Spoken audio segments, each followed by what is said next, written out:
ज़िंदगी में इंसान हर तरफ से सीखता भी है, कुछ करता भी है, कुछ हालात उसको मुतासर करते हैं, कुछ ऐसी चीज़ें दुनिया में देखता है जिसकी वजह से उसका मोटिवेशन बनता है। एक ज़माने में ज़िंदगी में एक मोटिवेशन ये बनता है कि आदमी कमाए, तालीम हासिल करे, कमाए, घर बार माशरा तैयार करता है इन्हीं कामों के लिए। और फिर एक दौर आपने और हमने देखा कि जो पढ़ता लिखता है, तालीम हासिल करता है, उसकी नीयत बुनियादी तौर पर मुख्तलिफ़ माशरों में मुख्तलिफ़ होती है। कहीं तो माशरा ये कहता है कि बस अपने लिए कमाओ, कहीं माशरा ये कहता है कि नहीं अपने लिए भी कमाओ, कुछ और भी करो। और आजकल दुनिया के अंदर कॉरपोरेट रिस्पॉन्सिबिलिटी का एक अच्छा दौर भी आ रहा है जिसके अंदर ये ज़िम्मेदारी आपके पास आती है कि माशरे का भी कुछ ख्याल रखें। बहुत नुकसान होने के बाद भी माशरे का ख्याल किया जाता है। बहुत दुनिया में, आज सुबह मेरे पास इंटरनेशनल रेड क्रॉस के कुछ अफराद आए थे और पाकिस्तान रेड क्रिसेंट के लोग, और मैं उनसे कहा कि और वो तबाही और बर्बादी और उसके अंदर ये इन इदारों का काम होता है। तो मैंने उनसे ख्वाहिश का इस बात का इजहार किया कि काश आपका इदारा नीचे तो इसका एहतमाम कर रहा हो कि भाई लोगों की मदद की जाए, लोगों का एहतमाम किया जाए, मुश्किलात में उनको निकाला जाए जो, मगर कोई शख्स ऊपर भी कहे कि ये जो दुनिया के अंदर कैफियत पैदा हुई है क़िताल की, ये हमेशा के मुकाबले में ज़्यादा बढ़ गई है। यानी अगर आप चंगेज़ और हलाकू का दौर देखें, इतने लोग नहीं मरे होंगे जितने 20वीं सदी में और 21वीं सदी में मारे गए। उसके पीछे क्या अवामिल हो सकते हैं? इंसानियत क्या कभी सीख सकती है? अच्छा, मुझे इस पर भी शुबा होने लगा। 75 की दहाई के अंदर, 70 की दहाई के अंदर, मैं पर्सनल लेवल पर इन बातों को यूँ रिलेट कर लेता हूँ कि शायद आप इस बात को समझ सकें कि क्या आपके दिमागों में और मेरे दिमागों में किन चीज़ों के असर होते हैं। एक, मैं और आप कुछ ख़यालात बनाते हैं अपने जहनों में, और इंसान मजबूर है अपने जहन की लिमिटेशंस की वजह से कि उन ख़यालात को वो महदूद रखे। ऐसा मौका अब भी साइंस में अवेलेबल नहीं है कि मेरा दिमाग डायरेक्टली किसी कंप्यूटर से लिंक हो जाए और मैं सारे डेटे का एनालिसिस फ़ौरन कर लूँ before I make an opinion. लिहाजा मैंने ज़िंदगी में ये तरीक़ा अख्तियार किया है कि मैंने कुछ बायसेस अपनाए हैं और आप भी अपनाते हैं। कोई ये कहने की कोशिश करे कि मैं बिल्कुल अनबायस्ड हूँ, ये कैफियत हो नहीं सकती। ये इंसानों की अपनी छन्नी है। छन्नी ये है कि सैकड़ों फैसले करता है। छन्नी ये है कि उसके पास इतना डेटा अवेलेबल नहीं है। आप जो कॉरपोरेट लोग हैं, आप जानते हैं, ज़्यादा स्टेटिस्टिक्स जानते हैं कि इसका इतना हर चीज़ का डेटा करना और उसका एनालिसिस करना, ये मेरे और आपके जहनों के बस की बात नहीं है।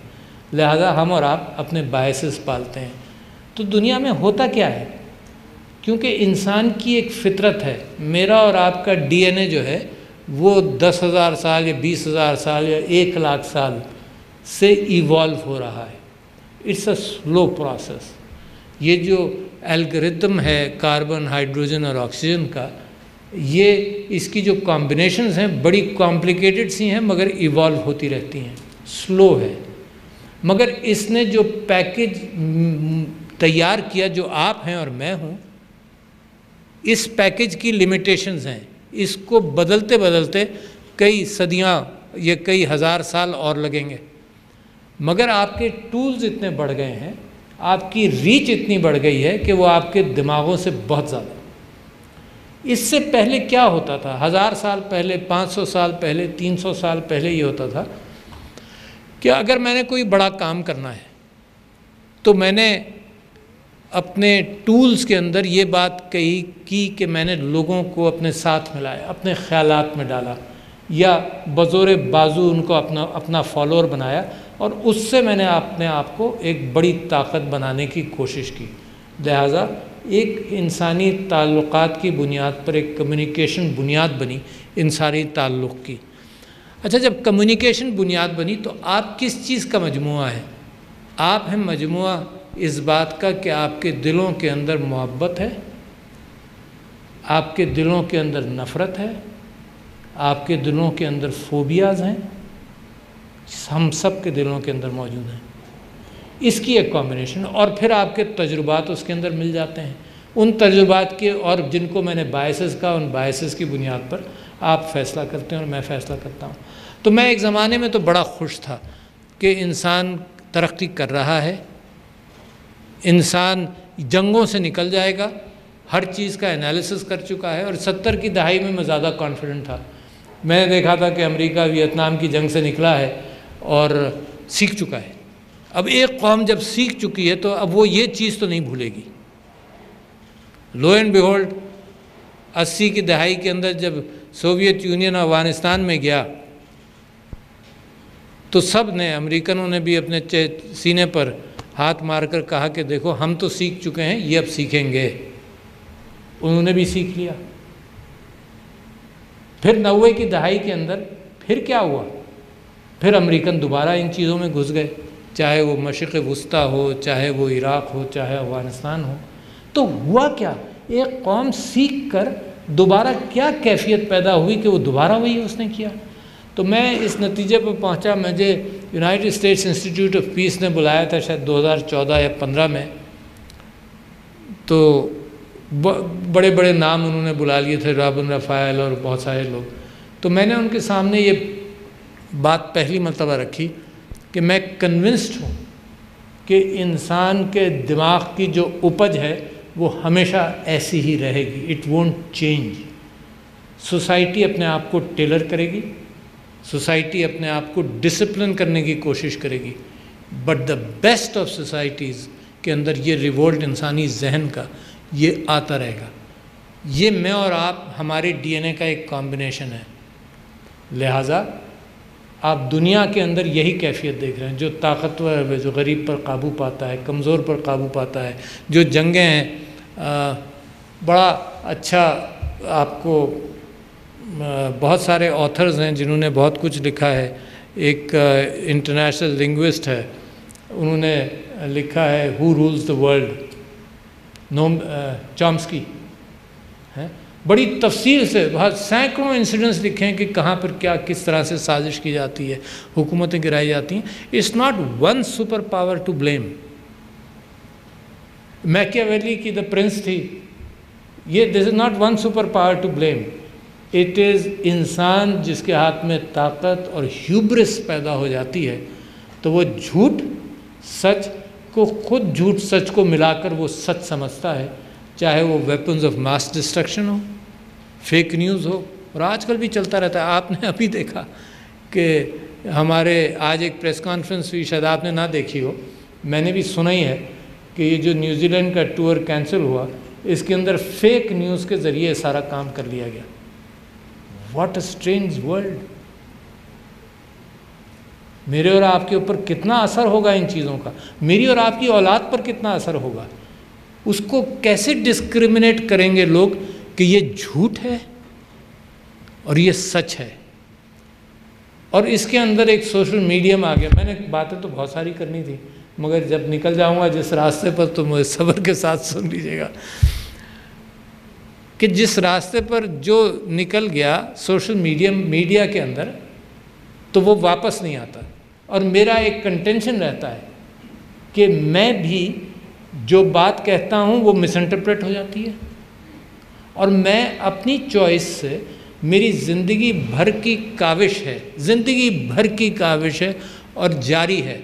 और वो क्या है कि जो मैं कह रहा हूँ वो आपको इस अंदाज से कहूँ कि आप उसको समझ जाएं। दो बातें। और तीसरे ये कि आप उसके पहले में कुछ, उसके पीछे कोई शुकूक और शुबहात के अंदर ना फंसे। तीन बातें हैं इसके अंदर। ट्रस्टवर्दिनेस मेरी आपकी कब बनेगी, क्या होगा, मगर ये मेरी ज़िंदगी भर की जुस्तजू है, और रोज़ाना मुझे पता चलता है कि मैं इसमें नाकाम हूँ। घर से निकलते हुए मैंने अपनी बीवी से कोई बात कही, शाम को मैं पहुँचता हूँ तो she understood something different. So these are the limitations of your words, of communication. Every day it happens to you and me. बीवी के साथ नहीं तो औरों के साथ बीवी के साथ ज़्यादा इम्कान है तो ये रोज़ाना की कैफियत है, और इसी बुनियाद पर हम एक दूसरे के मुतालिक जजमेंट्स बनाते हैं। आप मुझे कल कुछ दिन पहले किसी ने ये कहा पीटीवी के अंदर के वो अब किताबों के हवाले से कोई प्रोग्राम करना चाहते हैं, तो मेरे ऊपर भी मुझे भी उन्होंने दरख्वास्त की कि करिएगा। तो मैं सोच रहा था कि कौन सी किताब बैठूंगा लोगों के सामने बात करने के लिए, तो मेरे जहन में आई I am giving a preview into the selection which I made only yesterday today. Program पता नहीं कब शुरू होगा। वो that was a book by Rolf Dobelli, the art of critical thinking, and some of you who have not read it, you must read it to recognize yourself, not anything else, to recognize yourself and to understand कि how we make judgments, how poorly we make judgments, है ना। अगर आपको और मुझको यही पता चल जाए कि how poorly I make judgments, तो नतीजा ये होगा कि उसके अंदर आप केयर बढ़ा देंगे। बड़ी मेहनत करते हैं हम इंसानों पर जजमेंट्स बनाने की। To use a frequent example, आज वो ये कि बड़ा सोच समझकर माँ बाप औलाद की शादी करते हैं, या औलाद ख़ुद तलाश कर लेती है अपना स्पाउस, अच्छा बड़ा सोच समझ कर, but then later on we realize कि the choice was not right. So जो इन्फॉर्मेशन आपके पास अवेलेबल थी जब आपने डिसीजन किया था, उससे कहीं ज़्यादा इन्फॉर्मेशन थी जो आपको पता नहीं था। लिहाजा जो जजमेंट आपने किया ठीक किया, मगर जो इन्फॉर्मेशन बाद में आई उससे आपको अंदाज़ा हुआ कि this judgement was poor. So this is man, there is nothing, no better person, no poor person, no poorer person. कभी अच्छे फैसले के तुक्के लग जाते हैं और कभी ये पता चलता है कि गलत फैसले बहुत फ्रीक्वेंटली हो गए। तो इसके लिए क्या किया जाए? मैं क्या आपको मशवरा दूँ कि what is the best link between man and man and man and women and women and man? क्या बेहतरीन चीज़ जो मैंने पाई है, शायद आपकी मदद करे। वो ये है कि जब मुझसे सुबह से शाम तक गलतियाँ होती हैं कम्युनिकेशन में, तो मैं दूसरों को लाइसेंस दूँ कि जो ये कहता है कि आरिफ ने ये बात कही तो उसको लाइसेंस दूँ। इस बात का लाइसेंस दूँ कि आरिफ ने जो बात कही उसके कॉन्टेक्स्ट को समझा भी नहीं सका, और उसके अंदर इस बात का भी इम्कान है कि जो बात कही गई हो उसके अल्फाज का चुनाव जो था वो मुनासिब नहीं था। अब मेरे और आपके इमोशंस तो बहुत होते हैं ना, लेवल्स ऑफ इमोशन। किसी को पसंद करना, किसी को पसंद करना, किस हद तक पसंद करना, कई डिग्रीज़ होंगी, सैकड़ों डिग्रीज़ भी होंगी उसमें पसंद करना। All good people in your life, आप उनको पसंद करते हैं, there are hundreds, maybe thousands of people, and you have a certain criteria for every one of them. But अल्फाज में आपके पास लिमिटेड चुनाव भी तो है ना, पसंद करना, नापसंद करना, बहुत पसंद करना, मोहब्बत करना, अल्फाज भी आपको लिमिट करते हैं। तो लिहाजा पहले तो ये समझ लीजिए कि 8000 अल्फाज आपके अज़हान की अक्कासी नहीं कर सकते, not enough. Millions of inputs you have, pixels, अब आप पिक्सल्स के हवाले से ज़्यादा समझ रहे हैं, तो they do not cater to what you want to express, and therefore the confusions. So what can you do? Number one, give license to the other person, और उसके अंदर आप, उसने गलत समझा, आप फॉरगिव करें।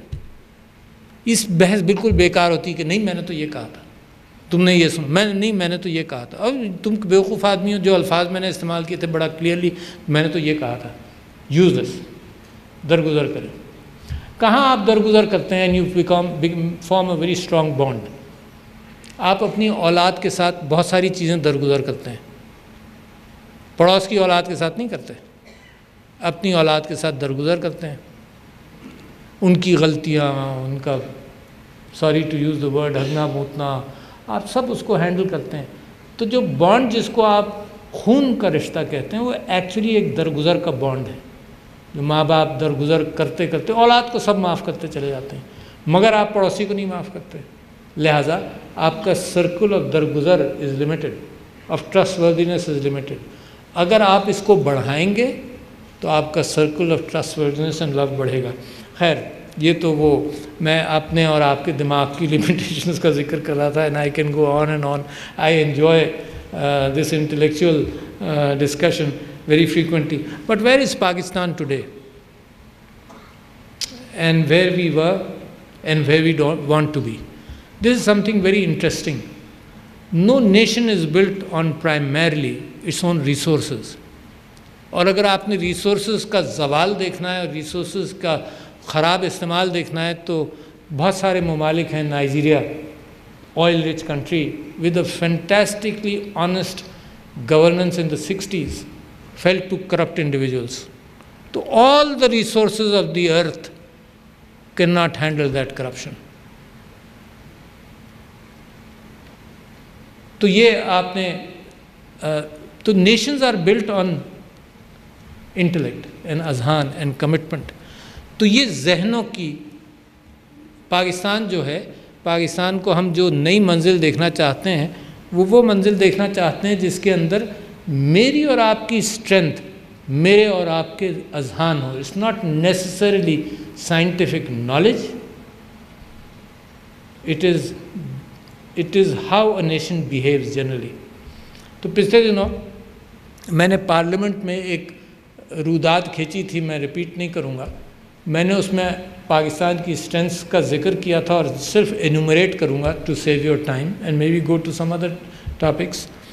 मैंने ये कहा था कि देखो आप forget about what you told on television every day. आप कैसी ख़राब कौम है. कोविड के अंदर शुरू में कहा जाता रहा कि भाई तुम लोग अनपढ़ हो, कोई नहीं फॉलो करेगा डॉक्टर साहब, ये SOPs मसाजिद के, लोग सड़कों पर मर रहे होंगे. एक पैनिक क्रिएट हुआ था. अनपढ़ लोग हैं, नहीं सुनेंगे, नहीं समझेंगे. जितना भी सुना और समझा हमने, एक ही नस्ल, रेस, DNA, आबो हवा, सब कुछ. And you see what happened in India and you see what happened in Pakistan. There must be some element जहाँ पर आपकी जीत हुई. खैर, अजहान के एतबार से मैं आपसे बात कर रहा था. India explored its first device in 1974. Pakistan manage to develop enrich uranium करने लगे. प्लूटोनियम रीप्रोसेसिंग फ्रांस ने बंद कर दिया. जाक शिराक की गवर्नमेंट थी. प्लूटोनियम रीप्रोसेसिंग वो समथिंग कि आम यूरेनियम और जो होता है वो U-238 होता है. 98% इन 99% यूरेनियम 230 होता है, which is 238 which is not fissionable. उसके अंदर यूरेनियम 235 होता है विच इज़ फिशनेबल, बहुत स्मॉल परसेंटेज होता है. प्लूटोनियम इज़ वो फ्यूल जो रिएक्टर के अंदर यूरेनियम 238 से यूरेनियम 239 या प्लूटोनियम 239 बन जाता है. कुछ साइंसदान तो होंगे यहाँ पर बैठे हुए जो मेरी ये टेक्निकल गिनती समझ जाए. तो Pakistan was on the uranium plutonium enrichment route until France took away. France ने रिफ्यूज़ कर दिया कि हमें वो नहीं देंगे रीप्रोसेसिंग प्लांट. तो हमने यूरेनियम 238 को सेंट्रीफ्यूज करके, विच इज़ रॉ यूरेनियम, उसमें से 235 सेंट्रीफ्यूज करके निकाला. 7 years में यू अचीव डिटेरेंस. उसमें पैसे की ज़रूरत थी, इतनी नहीं थी, मगर इंटेलेक्चुअल ज़रूरत थी. You performed, you became one of the few countries in the world which कुछ जिन्होंने ये हासिल कर लिया और दुनिया इसकी कोशिश भी करती रही बहुत सारी. ये आपकी स्ट्रेंथ है. फिर आपने अफगान रेफ्यूजीज़ को वेलकम किया, बहुत बड़ी स्ट्रेंथ है. ये सारे जो आपको ह्यूमन राइट्स सिखाते फिरते हैं ना अंग्रेज़ी के अंदर, दुनिया में आकर बार बार अपने अखबारात के अंदर ये हैं ह्यूमन राइट्स, वो लोगों को बहरिया रूम के अंदर डूबने देते हैं, रियो ग्रांड में डूबने देते हैं. ह्यूमन राइट्स का ख्याल नहीं आता, मरने देते हैं और नसीहत हमको करते हैं जिन्होंने 40 लाख 35 लाख लोगों को पनाह दी. ये आपकी स्ट्रेंथ है. दहशतगर्दी का मुकाबला किया, तीसरी स्ट्रेंथ है. अर्थक्वेक, सैलाब, इसके अंदर आप मुकाबला करते हैं, चौथी स्ट्रेंथ है. कोविड के अंदर आपने दुनिया को दिखा दिया, एक 5वीं स्ट्रेंथ है.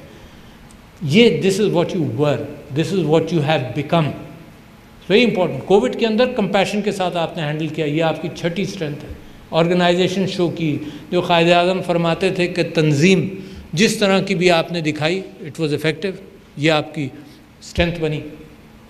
मगर आगे चलकर पाकिस्तान ने होना कहाँ है.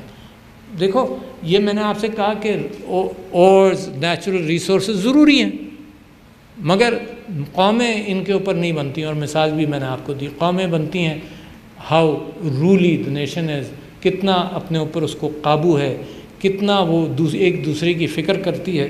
That is where Pakistan has to be. Pakistan एक कंपैशन वाला मुल्क बनना चाहिए, पाकिस्तान एक हमदर्दी वाला मुल्क बनना चाहिए। आपने बहुत सारी स्टडीज़ देखी होंगी कॉर्पोरेट वर्ल्ड के अंदर। न्यूयॉर्क की एक मशहूर स्टडी है कि एनवायरनमेंट को बेहतर किया, रोशनी बेहतर की। न्यूयॉर्क के अंदर जो गारमेंट वर्कर्स हुआ करते थे 50s और 60s के अंदर, तो उनसे प्रोडक्टिविटी पर इफ़ेक्ट पड़ा। तो बहुत सारी ये स्ट्रेंथ्स हैं जो अंदर होती हैं, जिनको आप दिखा नहीं सकते। पाकिस्तान अब दुनिया को दिखाना चाहता है कि ये हमारी स्ट्रेंथ्स है। अल्लाह मियाँ ने माहौल पैदा कर दिया। अफ़गानिस्तान आपका करना नहीं था, मगर आपकी एक सही जजमेंट थी। अचानक आपकी इम्पोर्टेंस बढ़ गई। दुनिया एक अलग पोलराइजेशन में जा रही है। बार बार वो कहते हैं कि we don't want a cold war, but actually that is cold war has been created. ये फेकनेस से आप पहचानना शुरू करें। मैंने आपसे जिक्र किया कि आई सफ़र फेक न्यूज़ एवरी डे, आई सफ़र फेक न्यूज़ टुडे ऑल्सो। और मैं सुबह से सोच रहा था कि मैं इस अखबार को कैसे ख़त लिखूँगा। जहन में अल्फाज चल रहे थे, मौका मिलेगा तो उसको ख़त भी लिखूँगा कि भाई मैंने तो ये कहा ही नहीं जिसके ऊपर तुमने पूरी कहानी बना ली है। और अगर तुम इतनी जहमत कर लेते कि जो मैंने कहा था उसकी क्लिप देख लेते, तो भी तुम्हें पता चल जाता कि आई डिडंट से दैट। ये तो मुसलसल चलेगा ना। तो लिहाजा इससे इसका यलगार है, इसका यलगार आपके इलेक्शंस में भी होगा। आपको तकलीफ दे चीज़ों को उभार कर दिखाया जाएगा, एक को बुरा कहा जाएगा, एक को नहीं कहा जाएगा। जब अमेरिका के इलेक्शंस पर अजहान को मॉडिफाई करने के लिए जरासीम छोड़े जाते हैं, तो फिर आप तो you are small fry in that world. तो मैं आपके सामने एक और चीज़ रखना चाहता हूँ, वो ये कि क्योंकि आप कॉरपोरेट सेक्टर के लोग हैं, there is an emerging brand Pakistan. I am very attracted to that brand Pakistan because of my personal bias, let's be frank about it, because of my personal bias, but I am very attracted to brand. What should be the brand Pakistan? Brand Pakistan, दुनिया को इस वक्त ज़रूरत किस चीज़ की है? That will become a brand. What others do when you do better is not really a new brand. दुनिया में सबसे ज़्यादा कसर चीज़ किस चीज़ की है? And if you have an alternate, that you are brand Pakistan. दुनिया के अंदर इस वक्त जितने इदारे बने वो बने वेस्टफेलियन ऑर्डर की बुनियाद पर। Westphalian order was a judgement made by countries in Europe after the 30 years war या 100 years वॉर, इनके बाद कि स्टेट की बाउंड्रीज़ हों, स्टेट ही हथियार उठा सकती है, इंडिविजुअल्स हथियार नहीं उठा सकते। इसकी बुनियाद पर जब जंगें वंगे और हुई तो ये लीग ऑफ नेशंस बनी, फिर यूनाइटेड नेशंस बनी। बट कमाल है यार, कौन से प्रिंसिपल्स इनके ऊपर असर करेंगे? आपका कश्मीर का इशू इससे ज़्यादा क्रिस्टल क्लियर कोई इशू हो नहीं सकता, नहीं उसकी फिक्र होगी। Vested interest speak in the world today. तो वर्ल्ड, अब दुनिया एक चीज़ मांग रही। अच्छा, ये इंस्टीट्यूशंस भी अब नाकाफ़ी हैं। मैं बताऊँ आपको, ये वेपन्स के कंट्रोल के लिए ये इदारा बना, कोई टिश्यू देख लेना, कि वेपन्स के कंट्रोल के लिए ये इदारे बने कि भाई वेपन्स और स्टेट्स की माइट को कंट्रोल किया जाए। Thank you. मगर अब weapons are different, these are not the arms which you talk about. अब वेपन्स इंटेलेक्चुअल वेपन्स आ गए। अब वेपन्स, अब स्टेट्स और नेशंस से ज़्यादा ताकतवर कॉरपोरेट एंटिटीज़ बन गई हैं। और आप पहले 20-30 साल से ये देख रहे हैं, ये सुन रहे हैं कि जी फलानी लॉबी जो है ना, वो गवर्नमेंट की पॉलिसी चलाती है, आर्म्स लॉबी चलाती है, फार्मास्यूटिकल लॉबी फलानी लॉबी चलाती है, फलानी, एंड दे डू। इनका असर है इंटरनेशनल पॉलिसी पर, वॉर्स पर इनका असर है, कीपिंग द वॉर्स अलाइव पर इनका असर है। कितना है मुझे नहीं मालूम, मगर जो हालात में और आप देख रहे हैं उसके अंदर इनका असर है। Who made the big box? Obvious है, समबडी इज डूइंग दैट। तो ये जो इंटरनेशनल ऑर्डर है जो वेपन्स को कंट्रोल करने के लिए बना था, ये अब नाकाफ़ी है, because today in the world intellectual weapons की बोहतात है। मल्टीनेशनल्स जो नेशन से बड़े हैं उनकी बहुतात है। ये जो प्रॉफिट मेकिंग है, ज़रूर हो, आप सारे प्रॉफिट बनाने वाले लोग हैं, मैं कौन हूँ जो आकर आपको कहूँ कि प्रॉफिट इतना नहीं बनाओ। I have no idea yet, I have to think about it. मैं काफ़ी दिनों से सोच रहा हूँ कि कोई लिमिट तो होनी चाहिए ना, नहीं होनी चाहिए तो आप लोग बताएंगे क्यों नहीं होनी चाहिए है? मगर इतने जो प्रॉफिट मेकिंग कैफियत बन रही है तो this order is going to fail. Intellectual wars के अंदर this order will going to fail, cyber wars के अंदर this order is going to fail. Therefore Pakistan has to be ready on the basis of morality to brand its country in a brand Pakistan. Morality कहाँ से आती है? Morality ये है कि आपको बदनाम करने वाले बहुत सारे लोग हैं दुनिया में जिन्होंने किया भी है। Morality इस चीज़ से आती है कि आपकी ज़बान दुनिया के अंदर, आप जैसे लोगों की, यू आर द लीडर्स, आपकी ज़बान पर दुनिया को भरोसा हो, जो आप कमिटमेंट करें उस पर दुनिया को भरोसा हो। That is the brand Pakistan which should emerge like that. बहुत बड़ी मांग है मेरी, मगर यही है ना, यही आपके माँ बाप ने आपकी तरबियत की होगी, कोई नई बात मैं नहीं कह रहा हूँ, मगर कौम की बुनियाद पर यही आपकी ब्रांड बननी चाहिए। दूसरी बड़ी ब्रांड ये है कि आप सरकार को भी पहचानें। आपने सुना होगा कि एक किताब लिखी जेम्स हॉब्स ने, लेवियाथन, और उसने कहा कि सरकार क्या है? सरकार एक द्यूह है। Leviathan was a name given in the Bible to a huge monster. Leviathan, सरकार एक लेवियाथन है। उसके ऊपर कुछ दो ऑथर्स हैं, एक आसिमोग्लू हैं और एक रॉबिन्सन, जिन्होंने एक किताब लिखी द नैरो कॉरिडोर, कि ये जो लेवियाथन है इसके बीच में जमहूरियत है। अगर लेवियाथन को पूरा कंट्रोल दे दिया जाए तो डिक्टेटरशिप है, अगर उसको पूरा काबू कर लिया जाए तो एनार्की है, और इसके बीच में एक जमहूरियत का कॉरिडोर है जिसके अंदर हम ट्रैवल कर रहे हैं। और आप ये जो बैटल बार बार देख रहे हैं कि फेक न्यूज़ के ऊपर हुकूमत ये कह रही है, this is the battle which keeps on going to remain in the narrow corridor. But today मुझे कोई गुमराह करना चाहे तो बड़ी आसानी से कर सकता है। क्यों? क्योंकि मैं एक खुली किताब हूँ ट्विटर पर, और आप में से बहुत सारे होंगे। क्यों है खुली किताब? मैंने अगर 25-30 हज़ार ट्वीट्स किए हैं तो मैंने ज़िंदगी के हर इशू पर अपनी राय का इजहार कर चुका हूँ। आर्टिफिशियल इंटेलिजेंस के ज़रिए मुझे मेरी साइकोलॉजी को असर करने के लिए something which has been done in the US to focus an approach to me packaged for me, अब ये बहुत आसान है। 99% मेरे बायस को देख लिया जाए और 1% जहर डाल दिया जाए, that is enough to corrupt my mind. तो बहुत बड़ी बैटल है ये मुस्तकबिल के हवाले से मैं समझता हूँ कि आपके और हमारे अजहान को हमने इसलिए समझना भी है कि इसको अपनी कौम के लिए और अपनी कौम के आगे अपनी नई पौध को इसके लिए तैयार करें। ये नई बैटल्स हैं, पुरानी नहीं है, ये नई बैटल्स हैं जिसमें आप एज हासिल कर सकते हैं। एक दूसरी बैटल है जिसमें आप एज हासिल कर सकते हैं जिसमें ब्रिक एंड मॉर्टर की इतनी ज़रूरत नहीं। हालांकि आप बहुत सारे आपके अंदर ब्रिक एंड मॉर्टर स्पेशलिस्ट हैं, यानी इंडस्ट्रीज़ हैं आपकी, इससे कहीं ज़्यादा तेज़ इंटेलेक्चुअल IT साइबर अपॉर्चुनिटीज़ हैं जो पाकिस्तान के अंदर पिछली 1 साल में 50% ग्रोथ हुई है। मैं समझता हूँ इससे कहीं ज़्यादा ग्रोथ का इम्कान है। We just need to manage these things. तो एक उसी चीज़ के अंदर आपने जो आपकी कामयाबियाँ हैं उनके अंदर इंसानी हमदर्दी एक बड़ी कामयाबी है। That is the only foundation या बुनियाद मेरे और आपके ताल्लुकात की।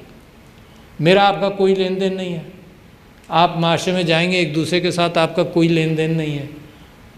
जितना भी एक्सपर्ट हो, जितना भी अच्छा हो, अगर उसकी ज़बान ख़राब है तो हमने जो अपने बायसेस हमने अपनी ज़िंदगी में तय किए हम उसको कच्चे खातिर लगा देते हैं। There was I said to mention there was a doctor in Karachi who was a cancer specialist and my mother became a cancer patient. तो मैं उनको लेकर जाता था, और मैं डॉक्टर बन चुका था, 6-7 साल 8 साल मुझे हो गए थे डॉक्टर बने हुए। तो मैं ले जाता था, वो मुझे पहचानते भी थे, मगर the person was very rude to me. तो मैंने ये नियत की, देखो कैसा आदमी नियत कैसी कर लेता है ना जब ऐसी तकलीफ़ से गुजरता है। मैंने ये नियत की कि मुझे खुदा ना खास्ता ये बीमारी हो, इस डॉक्टर के पास मैं नहीं जाऊंगा, मर जाऊंगा, मैं इसके पास नहीं जाऊंगा।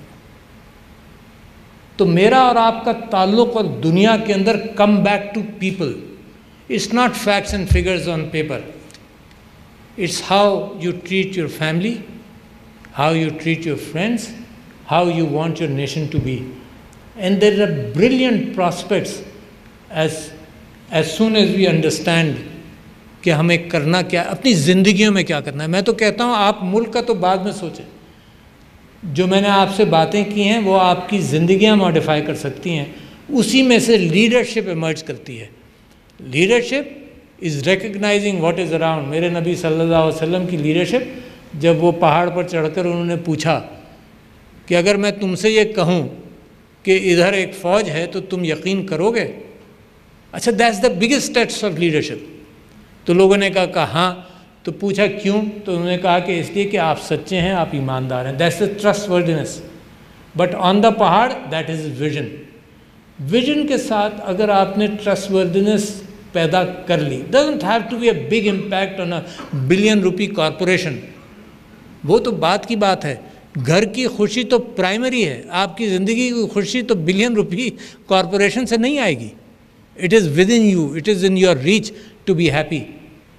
तो वो जो विजन है अपनी औलाद के लिए, अपने लिए, वही आपकी कॉरपोरेशन के लिए, फिर वही आपके मुल्क के लिए, कि you should have a visionary leadership. Priorities को पहचान लें, आपकी अपनी खुशियों की प्रायोरिटीज़ को पहचान लें।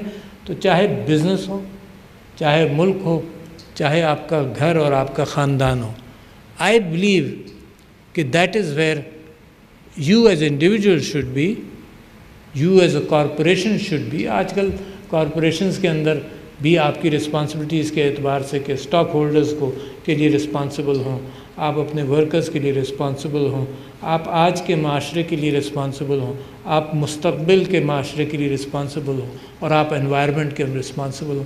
तो ये सारी चीज़ें, रिस्पॉन्सिबिलिटीज़ जो हैं, ये बात एक ही है, रास्ता इसका रूट एक ही है। तो लिहाजा I hope I have been able to convey what my heart really wants to tell you, and I hope कि पाकिस्तान का वो हम ख्वाब ताबीर तक देखें जो हम सब किसी न किसी दौर में, किसी न किसी अंदाज से पाकिस्तान के लिए सोचते हैं। तो thank you ladies and gentleman, thank you very